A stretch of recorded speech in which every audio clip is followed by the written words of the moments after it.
Baik, sebelumnya Assalamualaikum warahmatullahi wabarakatuh. Waalaikumsalam warahmatullahi wabarakatuh. Baik, sebelum mengawali pembelajaran pada hari ini, alangkah baiknya kita berdoa terlebih dahulu. Silakan Mas Hafiz bisa memimpin doanya. Sabda berdoa dimulai.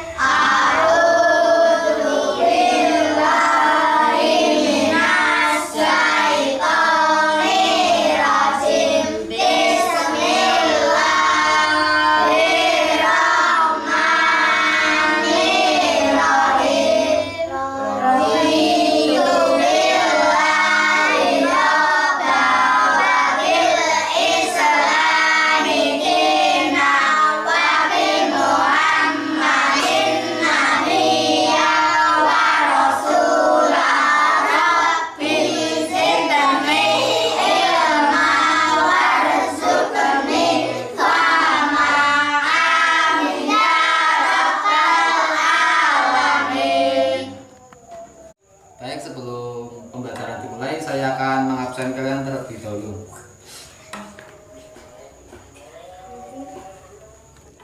Lydia Ayu Putri, Hadiro. Siti Karimah, Hadiro. Selvi Mardiana, Hadiro. Regina Aura Putri, Hadiro. Fatih Rizky, Hadir. Hafiz Dian Pratama, Hadir. Aslansyah Jafar, Hadir. Eka Anugrah Adol Aminoto, Hadir. Muhammad Jatir Azukro, Hadir. Arista Ayu Andira. Hadiro. Baik, berarti masuk semua ya. Ya. Baik, apa kabar kalian semua? Baik. Kok kurang semangat sih, belum pada makan ya? Begini, nanti kalau saya tanya kabar kalian, nanti jawabnya begini ya. Alhamdulillah, luar biasa, Allahu Akbar, gitu ya. Iya. Alhamdulillah luar biasa. Allahu Akbar. Baik, hari ini kita akan mempelajari materi mengenai persebaran sumber daya alam atau SDA. Sebelumnya, saya akan menjelaskan tujuan pembelajaran pada hari ini. Pertama, dengan kegiatan mengamati, peserta didik mampu menjelaskan persebaran dari sumber daya alam atau SDA. Dua, dengan kegiatan diskusi, peserta didik mampu mencari manfaat dari sumber daya alam atau SDA. Tiga, dengan mengamati pengaruh SDA di lingkungan sekitar, peserta didik mampu menjawab latihan-latihan soal.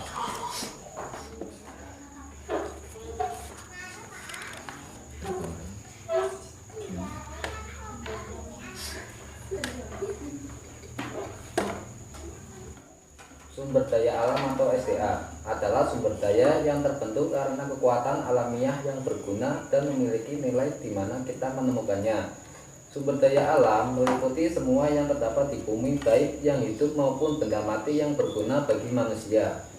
Terbatasnya jumlah dan pengusahaannya memenuhi kriteria teknologi, sosial, ekonomi, dan lingkungan.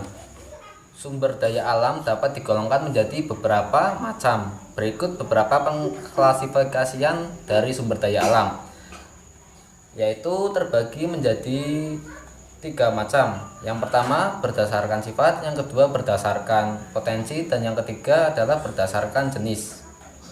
Yang pertama yaitu berdasarkan sifat. Menurut sifatnya, sumber daya alam dapat dibagi menjadi 3, yaitu sebagai yang pertama, sumber daya alam yang terbarukan atau renewable, misalnya hewan, tumbuhan, mikroba, air, dan tanah. Disebut terbarukan karena dapat melakukan reproduksi dan memiliki daya regenerasi atau pulih kembali. Yang kedua yaitu sumber daya alam yang tidak terbarukan atau non-renewable, misalnya minyak, tanah, gas bumi, batu bara, dan bahan tambang lainnya. Yang ketiga yaitu sumber daya alam yang tidak habis, misalnya udara, matahari, energi, pasang surut air laut, dan energi laut. Selanjutnya yaitu sumber daya berdasarkan potensinya.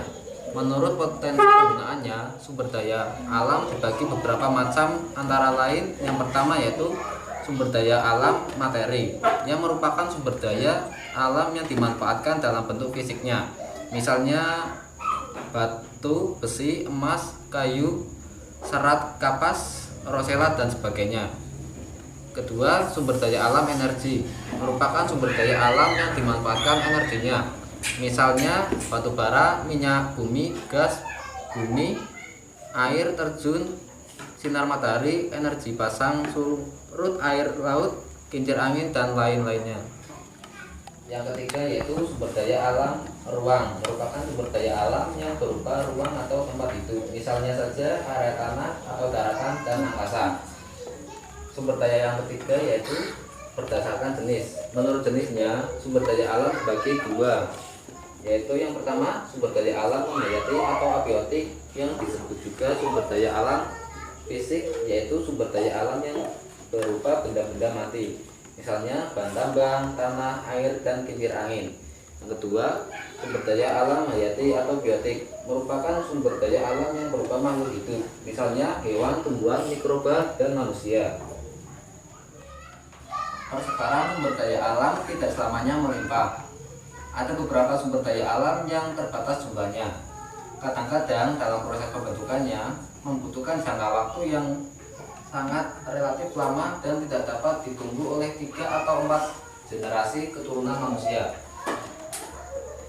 Dalam memanfaatkan sumber daya alam, manusia perlu berdasar pada prinsip ekofisiensi, yang artinya tidak merusak ekosistem, pengambilan secara efisien dalam memikirkan kelanjutan sumber daya manusia. Pembangunan yang berkelanjutan bertujuan pada terwujudnya keberadaan sumber daya alam untuk mendukung kesejahteraan manusia. Maka prioritas utama pengelolaan adalah upaya pelestarian lingkungan. Yang pertama, memanfaatkan sumber daya alam nabati. Dimanfaatkan sebagai sumber daya pangan seperti padi, jagung, ubi, dan sebagainya. 2. Dimanfaatkan sebagai sumber sandang seperti serat, haramai. 3. Beberapa jenis tanaman dapat dimanfaatkan sebagai minyak atsiri seperti kayu putih, sereh, kenanga, dan cengkeh. 4. Dimanfaatkan sebagai tanaman hias seperti anggrek. 5. Dimanfaatkan sebagai bahan baku model mebel seperti meranti, rotan, dan bambu. 6. Dimanfaatkan sebagai bahan obat-obatan yaitu kencur, jahe, dan kunyit. 7. Dimanfaatkan sebagai keperluan industri. Selanjutnya yaitu pemanfaatan sumber daya alam hewani yang dapat dimanfaatkan. 1. Dimanfaatkan sebagai sumber daya pangan seperti daging sapi dan daging kambing. 2. Dimanfaatkan sebagai sumber kerajinan tangan seperti lokan dirangkai menjadi perhiasan. 3. Dimanfaatkan untuk meningkatkan nilai budaya manusia dan nilai kehidupan seperti bentuk kapal selam diadopsi dari cara ikan menyelam, bentuk pesawat dari bentuk burung. Selanjutnya yaitu pemanfaatan sumber daya alam barang tambang. 1. Sebagai pemenuh kebutuhan sumber daya alam barang tambang dan galian dalam negeri. 2. Menambah pendapatan negara karena barang tambang dapat diekspor ke luar negeri. 3. Memperluas lapangan kerja. 4. Memajukan bidang transportasi dan komunikasi. 5. Memajukan industri dalam negeri. Untuk memenuhi kebutuhan hidup masyarakat melakukan berbagai usaha untuk menghasilkan barang dan jasa. Salah satu jenis usaha yang dilakukan masyarakat adalah mengolah sumber daya alam dari lingkungan. Ada beberapa bentuk usaha manusia dalam mengolah sumber daya alam. Yang pertama, jenis usaha agraris. Jenis usaha ini bergerak dalam pengolahan sumber daya alam yang bisa diperbarui dan banyak di Indonesia. Yang termasuk usaha agraris adalah pertanian dan peternakan. Pertanian sendiri adalah usaha mengolah tanaman hijau agar bisa dimanfaatkan bagi hajat hidup manusia. Contoh usahanya yaitu persawahan padi, perkebunan teh, dan perhutanan. Yang kedua yaitu peternakan, adalah usaha mengolah berbagai hewan ternak untuk dimanfaatkan hasilnya bagi pemenuhan hajat hidup manusia. Contohnya peternakan yaitu perikanan dan usaha ternak sapi serta unggas. Di Indonesia umumnya kegiatan agraria banyak dilakukan. Hal ini disebabkan Indonesia memiliki wilayah yang luas dan iklim tropis yang cocok bagi usaha agraris.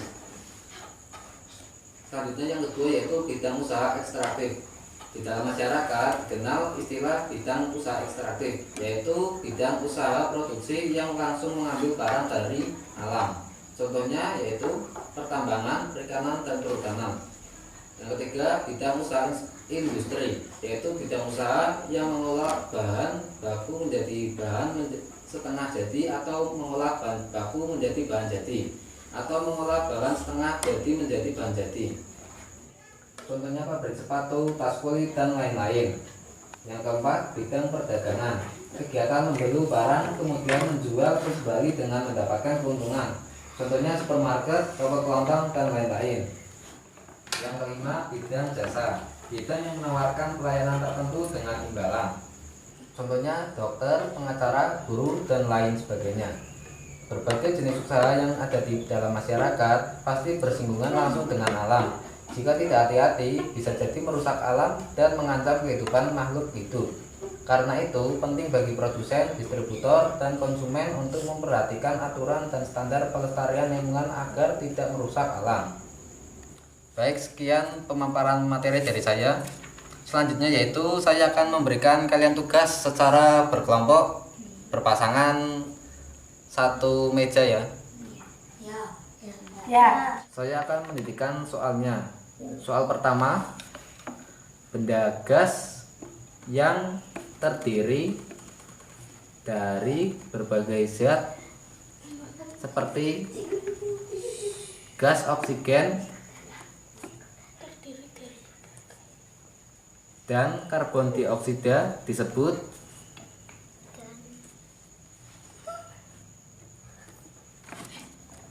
A. Air,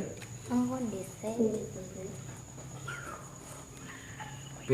Tanah, C. Udara, D. Ozon.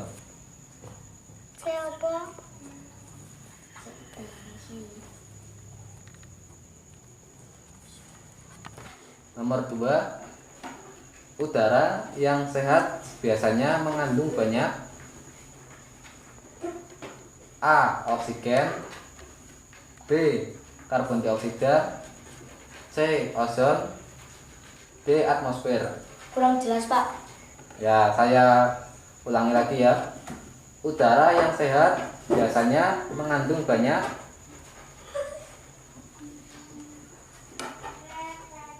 A. Oksigen, B. Karbon dioksida, C. Ozon, D. Atmosfer.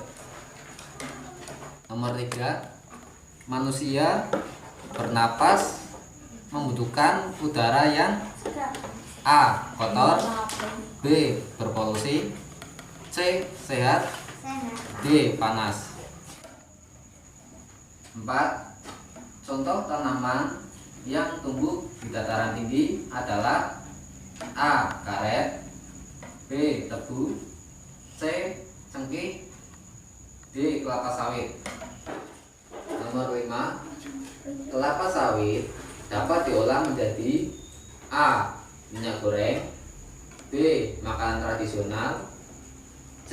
Mainan tradisional, D. Peralatan rumah tangga. Baik, silakan dikerjakan secara berkelompok ya. Nanti saya kasih waktu 20 menit untuk menyelesaikannya. Silakan dikerjakan.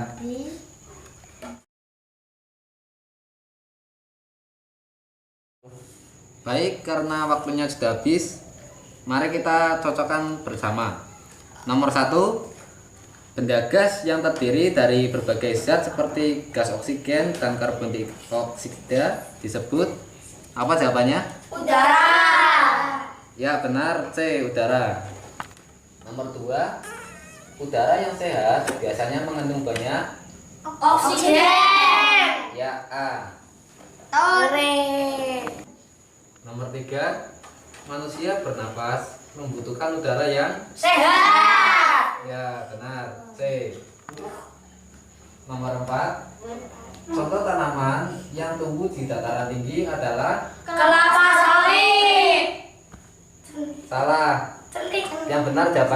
cengking.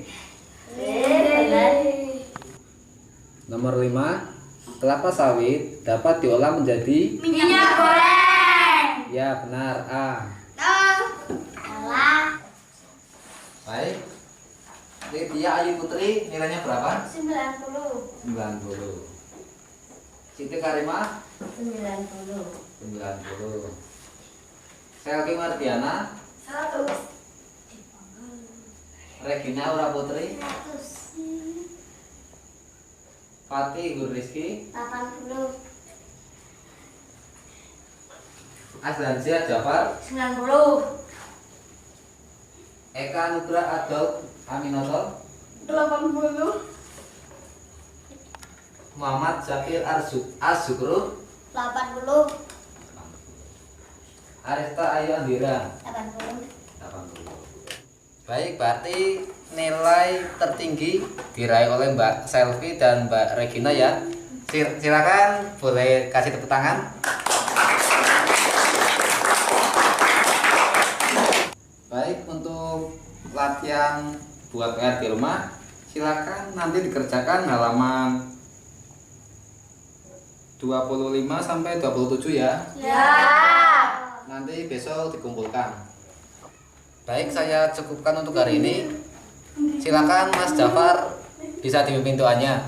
Siap gerak berdoa dimulai. A'udzu billahi minasy syaithanir rajim.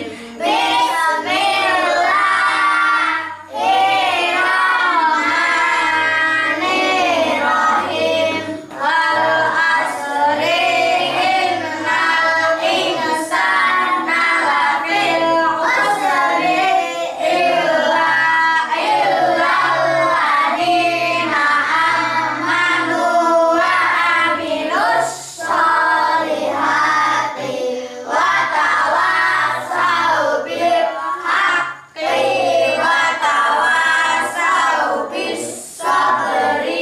Rabbana atina fid dunya hasanah wa fil akhirati hasanah wa qina adzabannar. Amin ya rabbal alamin.